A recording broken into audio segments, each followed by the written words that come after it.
Good evening or good day whenever you are watching this video.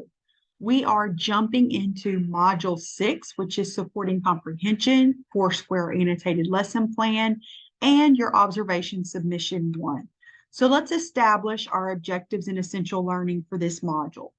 We want to analyze and practice annotations as a literacy integration strategy. I'm going to set you up for task 3 of our midterm, which is the annotated lesson plan in Foursquare, which is a modified version. And this is going to be the third task in our midterm portfolio. So we're working towards that. And we're also going to review how to turn in those observation hours and field experience hours. You should have approximately half of them done at this time. Our essential learning for this module is what instructional and literacy integration practices would be most beneficial to my students? How can I plan a lesson plan to scaffold student learning? And how do teachers use literacy integration practices to support student outcomes? So the first thing that we want to add to our toolbox is another very valuable tool that we use to support our students' literacy skills, and it is annotation. If you'll remember last module, we discussed how strengthening morpheme and fluency instruction can support our students' literacy skills. In this module, we're going to look at a practice called annotation. And annotation is really a way that we can support active reading skills. So annotation essentially can be used in all content areas. This particular handout that I'm going to walk through with you is produced by the Louisiana Literacy Department, and it is called Annotating Text.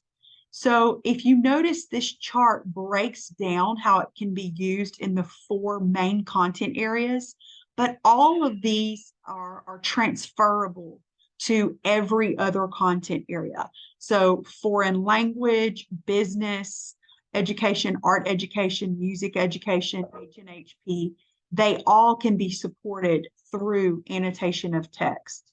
As we go through this top particular handout, notice that it says that it supports students who need extra support to pull meaning from the text or identify key ideas.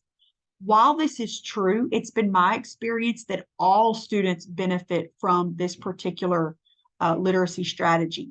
The purpose is to assist those students with comprehending the big ideas of a text. So there is a very specific process that we want to use when we're setting up our annotations. And I'm just going to kind of quickly walk through this. Feel free to go back to Moodle and pull this up and read it in more detail. But the first thing that we really need to do is pre-read our selected text. Let our students become familiar with it. We also want to pre-read any assignments that are attached to that work. The next thing that we would need to do is make sure that they have the proper vocabulary support. Make sure that the essential terms are defined for them, and that we're really modeling important concepts in the domain. Then we want to communicate the overall purpose of annotating the text to the students. Why are we doing it? What are we annotating for? We want to establish a purpose for their reading so that they can have an understanding of what they are annotating for.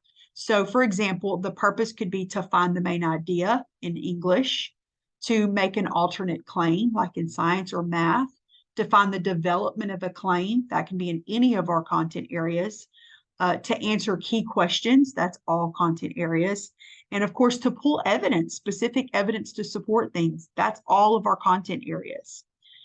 Then we want to consider how we want them to annotate. There is a video, which I highly recommend you go back and check out. But then we could also give them, for example, I want to open this up. We could also give them some specific symbols. So sometimes people will actually make these like little bookmarks or handouts that students can use. And it helps them begin to really have a conversation with the text. And the more they're interacting with it, the more they're going to understand it. They're going, and not only that, but they're going to walk away with a very valuable tool of how to read future texts that are a little bit complex and challenging. This is a completed text sample. We always like to look at these as well. So for example, using that previous annotation guide, we can see how a student was able to break down pretty complex text here in a grade 7 social studies class. So this is just a sample of what it looks like. We also want to provide them with explicit and direct instruction by pulling up the source that we want them to be annotating for and actually modeling the reading aloud and then modeling how to annotate. Make sure to highlight and underline in the text and make notes so that we can essentially not just guide our students, but provide them with the thought processes behind what is important in their texts. Then as we slowly begin to allow our students to do it on their own, we want to give them feedback on the quality of their annotations, ask them questions, and then of course, help them to understand when they've been successful at annotating and then when we have successfully taught it, that they're able to do it on their own and transfer it to other texts that we read in the future. So as we're moving forward, I've included this blog post that I think is going to be really meaningful for you about annotation. And not only does it include a brief rationale, but it also includes the process. So it's kind of a step-by-step process of how to do it. Additionally, there are other resources linked. A survey that you could use with your students to gauge how well-versed they already are in the skill of annotating. There's a teacher annotated poem as a sample, and then there are several other things that show us how we could include particular annotation symbols in different content areas. So we want to consider overall how annotation can be used to guide our learners. So interestingly, today, we're going to be using that very same skill to annotate a lesson plan. So our final skill that we're going to demonstrate in our midterm portfolio is to complete a lesson plan Foursquare and an annotated lesson. The purpose of the activity is to evaluate a lesson plan's alignment and effectiveness for our students. You're going to review the task and complete a practice activity. When you do this for your midterm, you will use the lesson plan that you obtain and the student data that you collect from your field placement. So remember, in Module 4, we talked about how you need to be using the reading diversity tool for a specific lesson plan. So it's the same lesson plan that you're going to be using for the reading diversity tool. Then last week in Module 5, we talked about collecting learner data. And now in Module 6, we're kind of putting all of that together, and we're looking at that lesson plan and that learner data, and we're analyzing and annotating that lesson plan. So let's look at the assignment. I'm going to go ahead and pull it up here for us, and then we'll walk through the assignment for the annotated lesson plan and the Foursquare. So for the purposes of our lesson, let me click all of these off here.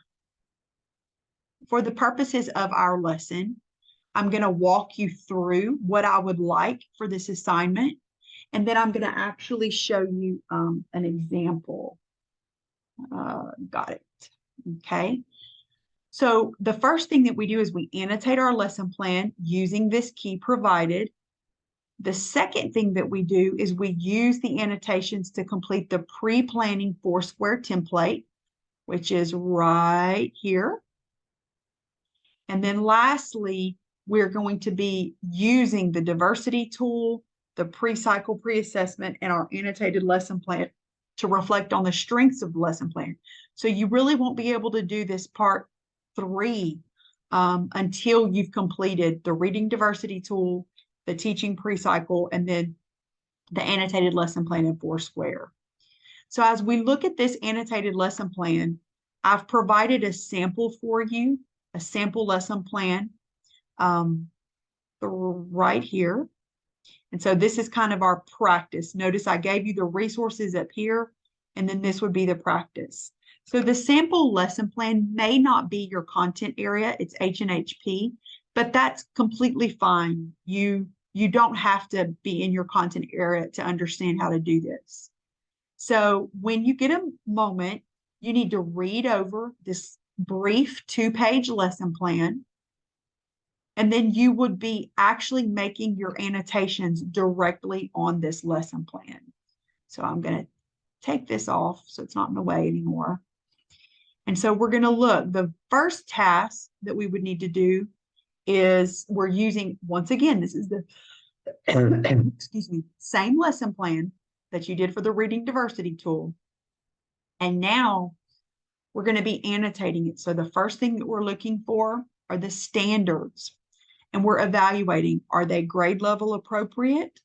If not, we need to explain the context of why we're using a lesson plan that doesn't have standards aligned to our grade level. Do students have gaps in their learning that we had to go a little bit below their grade level so that we could fill the gaps? Or are they very advanced and they already know information at their grade level, so they're ready for something that's a little bit more challenging? What standards should be taught before this? So we want to think about what would we need to do to ensure that our students are ready for these standards? And have we been teaching them these standards in class? And then we want to mark our standards for Bloom's levels. So this is Bloom's taxonomy. I included that right here. So just in case you are not familiar or you don't quite remember Bloom's taxonomy, I linked it right here for you. Remember, this is covered in your 317, 318 class, the planning class with Dr. Auger. So if you don't remember what Bloom's taxonomy is, or if you need a quick refresher, this is a wonderful, wonderful resource. Remembering, understanding, applying, analyzing, evaluating, and creating. And so notice that it's in a pyramid, and it walks us through the cognitive levels that our students go through as they gain more proficiency with complex learning tasks in our domain. So the very first thing that we do is we need to teach our students basic facts. And then eventually, as they climb up that pyramid, they need to understand what those facts mean. And this is typically where we get from single term definitions to concepts. How are things working together? Then they begin to apply them. So they begin to apply the facts, the rules, the concepts, and the ideas themselves. So for example, recalling the facts would be like if our students simply could remember their math facts, their multiplication tables. Understanding it would be as if we gave them an equation to solve that involved them using multiple math facts, like they had to use addition, subtraction, multiplication, and division, and they had to learn how to do that. Then if they're going to apply it, this is where they might get into some of those word problems. So how do I actually apply these to some real world or authentic settings? Next is analyzing. So breaking down information into component parts. Again, this may be trying to figure out which equation best matches which type of word problem. So we're breaking down that information in the word problem to help them create an equation. And then lastly, this would be evaluating, judging the value of information or ideas. So this is once they've solved that word problem, they now have a solution. They've been able to use all of those facts, work it through a word problem, come up with an equation, and now they are able to implement it and put it into practice. Lastly is the creation. So it's combining parts to make a new whole. And this may be where they actually are going to create a word problem themselves to solve some type of math equation. And you could do this for any domain at all. We start with the simpler information, and then we help our students move up to those more complex ideas. where they are beginning to make their own judgment calls. They are beginning to analyze and categorize the information. And eventually they add to the discussion themselves by creating maybe an essay or a painting or something like that. So as we think about our lesson plans, we want to consider, and going back to that assignment, we want to mark them for blooms. So when we're thinking about this lesson plan that I showed you, our standards are actually going to be found on the second page right here. Those are our standards. And we have to say if they're grade level appropriate, which in this case, they are. You may not know this because it's not your content area, but these are middle school standards. And that is appropriate because this is a middle school lesson. So this is at grade level. We would want to go through and we would want to annotate on this lesson plan, and we would want to mark the blooms levels for these. So I actually have a key. So you can go through these and you can check them yourselves. I've provided you with a key in this lesson, but just for the sake of teaching, let's look at the standard 3, outcome 3, where it says participates in aerobic fitness activities. So if you think about this, first of all, our students have to know and understand what aerobic fitness activities are. What does aerobic mean? And then if they participate in it, now they're actually, that's a performance. They're moving up that level. So this would be knowing what aerobic means. Understanding would be knowing some fitness activities that are linked to what aerobic means. And then ultimately, they're going to be in that apply area. If we're asking them to practice it and to actually perform it, they're applying it, they're doing it. So that would be apply level, and you would mark it for that. So if we go through now the next activity, we would want to locate the objectives, and there are some questions that go with that. The objectives, I'm asking you to look at the DOK levels. So if we could go back to this is a wonderful resource. It matches the DOK and the Bloom, so I think you might like it as well. Sorry, here we go. So Blooms is presented first, and this is the older version of Blooms, and this is the updated version of Blooms. And just notice, basically they added the create to the newer version. But then we get down to Webb's depth of knowledge. And Webb's depth of knowledge was created, or published, I should say, developed in 1997. And Webb's depth of knowledge focuses much more on a framework of what teachers are doing to move students through these, essentially, just like what the framework looks like. These are steps, and they're going up. It's higher levels of knowledge and understanding. At that base, we have recall and reproduction. At level 2, these are skills and concepts. Level 3 is that strategic thinking. So this is where students are planning, they're using strategy in their responses, very complex reasoning here, lots of inferences and drawing conclusions. And then ultimately is that extended thinking in DOK 4. So they're synthesizing information now from multiple sources, and they're interpreting it to solve a problem. And so that's what the DOK levels are. There's more explanation of it here. And again, this is just a recap of what you've already learned in Dr. Auger's planning class. So for ours, you would want to locate the objectives in your lesson plan. You've got a couple of questions to ask yourself about them and answer, and then you're going to mark for the DOK levels. So in this case, our objectives are actually on the first page, and they're right here at the top. And it says learning objectives, and then notice learning targets.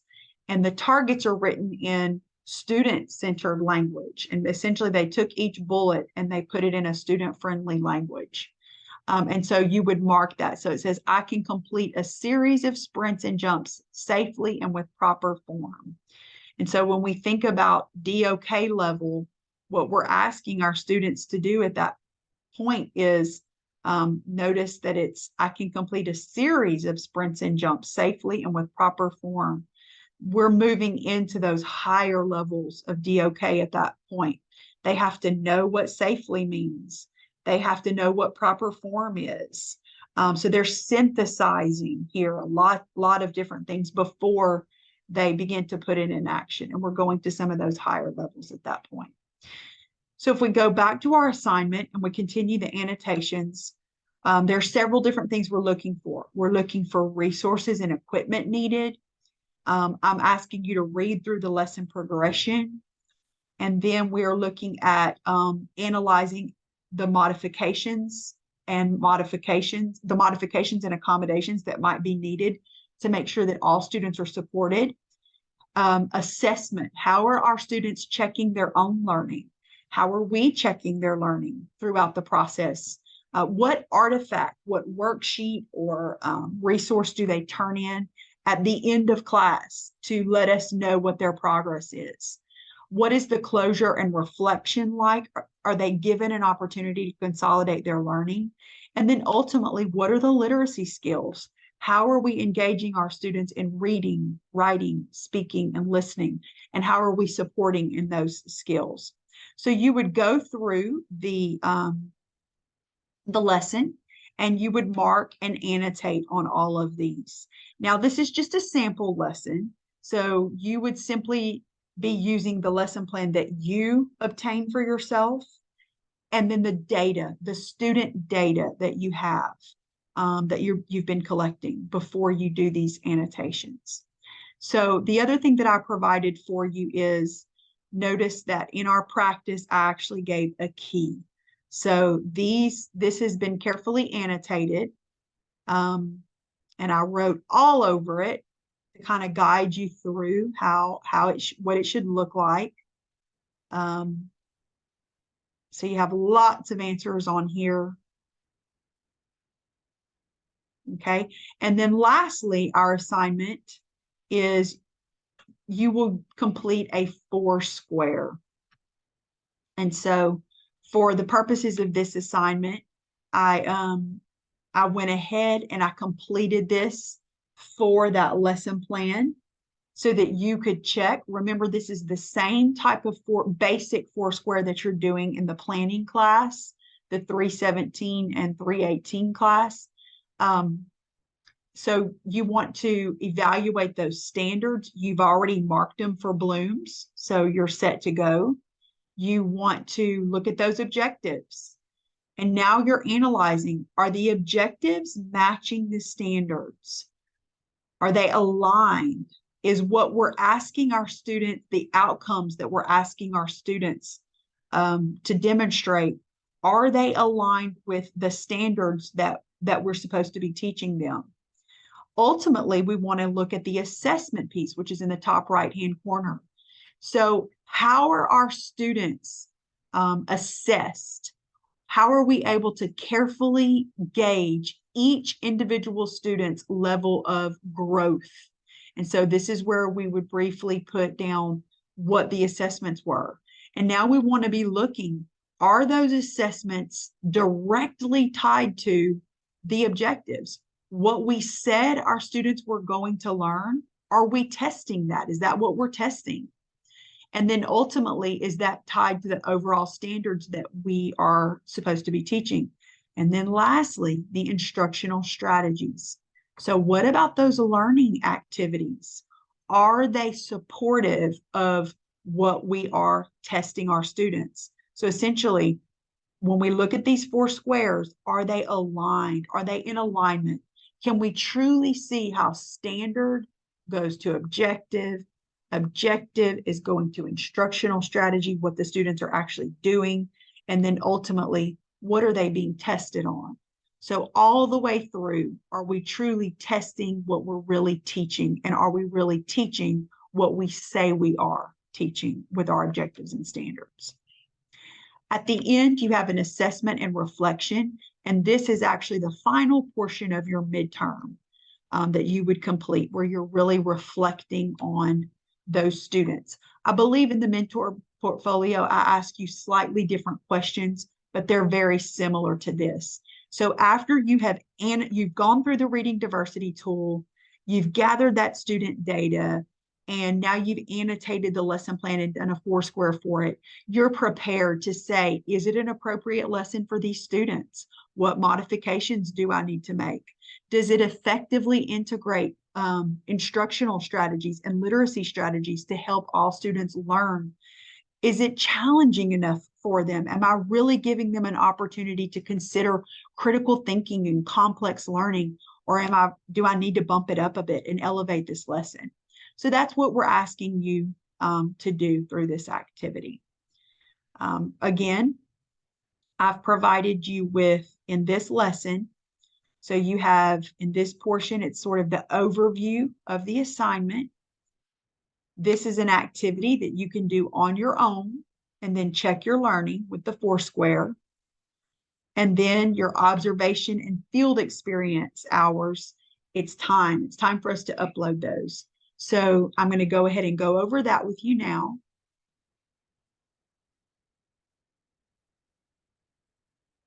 So you will actually upload your observation hours and field experience hours to a discussion board. Please upload by Sunday. You're going to need to attach your 2 forms to the discussion board dialog box. The first form is the field experience data form, and the second form are the observation notes or the worksheet if you did field experience, pasted into one Word document. Please do not use Pages, do not use WordPad, Word or PDF only. We can't, Moodle doesn't really like those other forms, and it will not open it for us. So those are the only formats.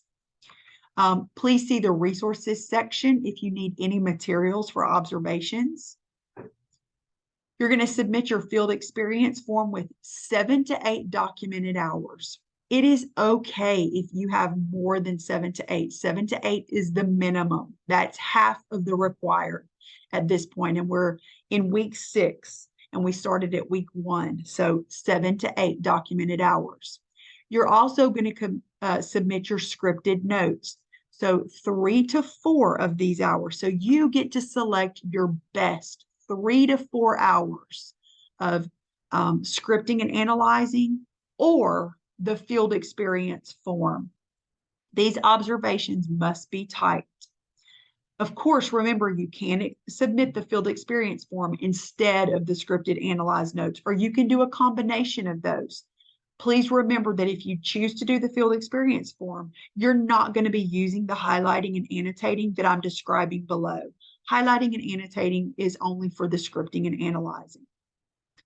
In your observation notes, you're going to highlight examples of all literacy integration strategies and methods in the highlighter color of your choice. So yellow or light blue.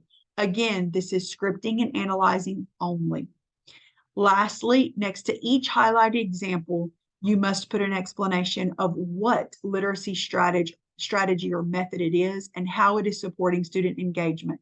You can also address how it could be improved, how you will integrate it in your classroom or content, and then you're going to respond to a peer. But before I move on to the response, let me explain. It is okay if you do not know specific names for every strategy. Simply describe them. For example, you may not know the difference between a fishbowl discussion and a Socratic seminar discussion and a roundtable discussion. That's okay. Simply describe what was happening. Students were in 2 concentric circles, and the inner circle was discussing, while the outer circle took notes on the discussion. Then they traded places. So just describe what they were doing. And remember, those discussion strategies help support literacy because that is your speaking and listening. So again, you might not know the exact strategy name, simply describe it. Once you've submitted by Sunday, then you're going to go back to the board by Monday, and you're going to comment to a peer's thread who has not been commented on yet. And I give you 3 questions that you need to be using in your responses for feedback to your peers. This assignment is worth 50 points. Notice that there is a rubric that is provided right below, and it walks you through, it supports you how to make sure that you're on track to get the points for that. And you can check out that rubric. You can even do a little self-evaluation if you would like, informal, just for yourself. You don't have to turn it in before you turn it in. Okay? All right. So at this point, we are to the end. So I want you to walk away from today's lesson understanding how critical it is that we plan. If we think about what we're doing, we have to know our texts and our lessons that we're teaching. We have to really know and understand them. And we get that in Module 4 with the Reading Diversity tool. In Module 5, we stressed really knowing our learners. Who are our learners? And why that's so important to make sure that we're picking the appropriate lessons and the appropriate tasks. And then in Module 6, we're really honing in on one lesson and making sure that it is appropriate for our students. So for this week, you need to complete your observation hours and field experience submission 1. Our next class period is the midterm workshop. So please try to come with your teaching cycle pre-assessment as much possible. You need to complete that. That's from Module 5. And your lesson plan. So come with that lesson plan, ready to go. Come with those 2 things. And then I want you to stay on top of your literacy strategy mini lessons. Make sure you've signed up, that you're working on them, and that you're posting by your selected week. I hope you have a wonderful week. Please reach out if you have any questions.